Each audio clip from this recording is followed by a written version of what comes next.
Meu nome é Camila Takase, eu sou médica ginecologista do Grupo Notre Dame Intermédica.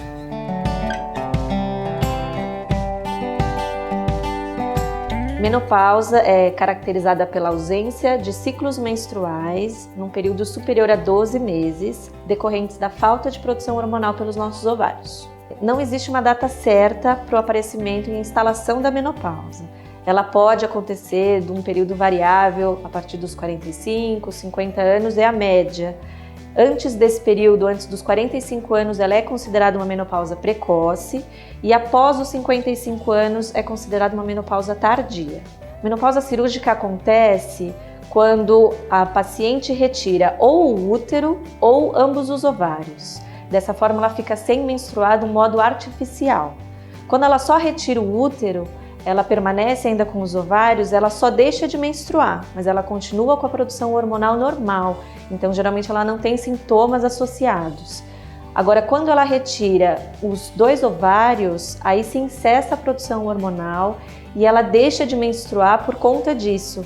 Então, além da ausência da menstruação, aparecem também sintomas relacionados com a falta e a deficiência hormonal.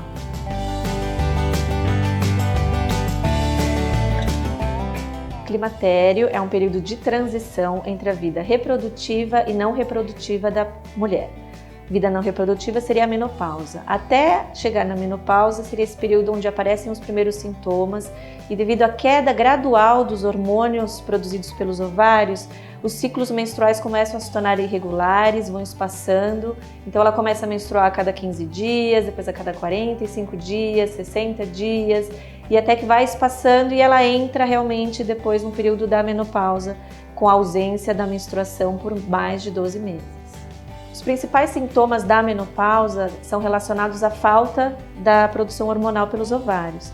Então, o principal deles são as ondas de calor, né? São os fogachos, os famosos fogachos da menopausa. Junto com eles podem aparecer também sintomas como sudorese noturna, insônia, dificuldade para dormir, alterações no humor, altera também o metabolismo, aumenta a perda óssea pela mulher, então aumenta o risco de osteoporose. Altera também a parte da distribuição de gordura corporal, então a mulher, pela falta do estrógeno, ela começa a ter um ganho de gordura abdominal, típico do homem, né? E com isso também ocorre um maior risco, aumenta o risco cardiovascular dessa paciente.